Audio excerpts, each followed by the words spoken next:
بسم اللہ الرحمن الرحیم۔ السلام علیکم پیارے دوستو۔ جسم بیچ کر روزی کمانا آسان نہیں، مجبوری مجھے یہاں تک لے آئی ہے۔ میری زندگی کبھی بھی آسان نہیں رہی۔ میں ایک چھوٹے سے گاؤں میں پیدا ہوئی جہاں خوشیاں صرف کہانیوں میں ہوتی ہیں۔ ماں کو بیماری نے چھین لیا اور باپ وہ پہلے سے ہی شراب میں ڈوب رہا تھا۔ جب میں 15 سال کی تھی تو مجھے گھر چلانے کے لیے اسکول چھوڑ کر کام کرنا پڑا۔ میں نے شہر جانے کا خواب دیکھا تھا، سوچا تھا کہ وہاں کوئی اچھا کام مل جائے گا، لیکن حقیقت بہت تلخ تھی۔ مجھ کو جو بھی کام ملا یا تو پیسے کم تھے یا مالکان کی نیت خراب تھی۔ کسی طرح وہ ٹیلرنگ کی دکان پر کام کرنے لگی، لیکن تنخواہ اتنی تھی کہ اسے مناسب کھانا بھی نہیں مل سکا۔ پھر گھر کا کرایہ، بجلی کا بل اور سب سے بڑی پریشانی میرے چھوٹے بھائی کی تعلیم۔ میں سب کچھ برداشت کر رہی تھی، لیکن جب مالک مکان نے مجھے آخری بار تنبیہ کی کہ اگر تم نے کل تک کرایہ ادا نہ کیا تو میں سامان پھینک دوں گا، تو اسے لگا کہ اس کے علاوہ کوئی چارہ نہیں بچا۔ اسی شام جب میں بس اسٹاپ پر کھڑی تھی تو میری ملاقات ایک عورت سے ہوئی۔ اس کا نام سیما تھا۔ وہ جانتی تھی کہ میں پریشان ہوں۔ اس نے پوچھا، تمہیں پیسہ چاہیے نا؟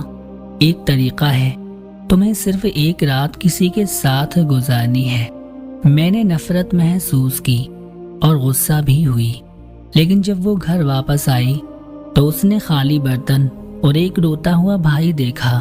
پیٹ کی آگ اور مجبوری انسان کو کچھ بھی کرا سکتی ہے، اور اس رات میں نے اپنی مجبوری کو اپنی عزت نفس سے بڑا سمجھا۔ جب میں پہلی بار ہوٹل کے کمرے میں گئی تو ایسا لگا جیسے میری روح مر گئی ہو۔ جب وہ آدمی مجھے چھو رہا تھا تو میں صرف اتنا سوچ رہی تھی کہ یہ آخری بار ہے، لیکن ایسا نہیں ہوا۔ ایک بار کی گئی غلطی کو بار بار دہرانا پڑتا ہے، کیونکہ زندگی نے واپسی کا کوئی راستہ نہیں چھوڑا۔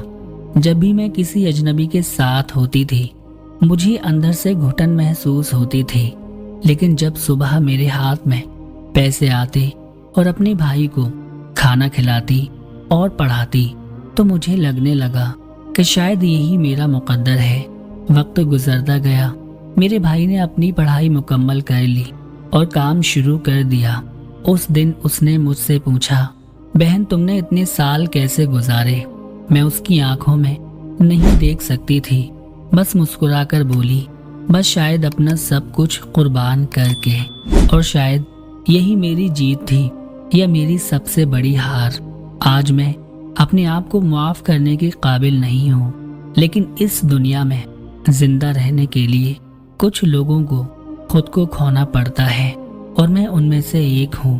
اللہ پاک تمام بہن بیٹیوں کو زندگی کے ایسے موڑ پر لانے سے بچائے اور ان کی عزت و آبرو کی حفاظت فرمائے۔ آمین یا رب العالمین۔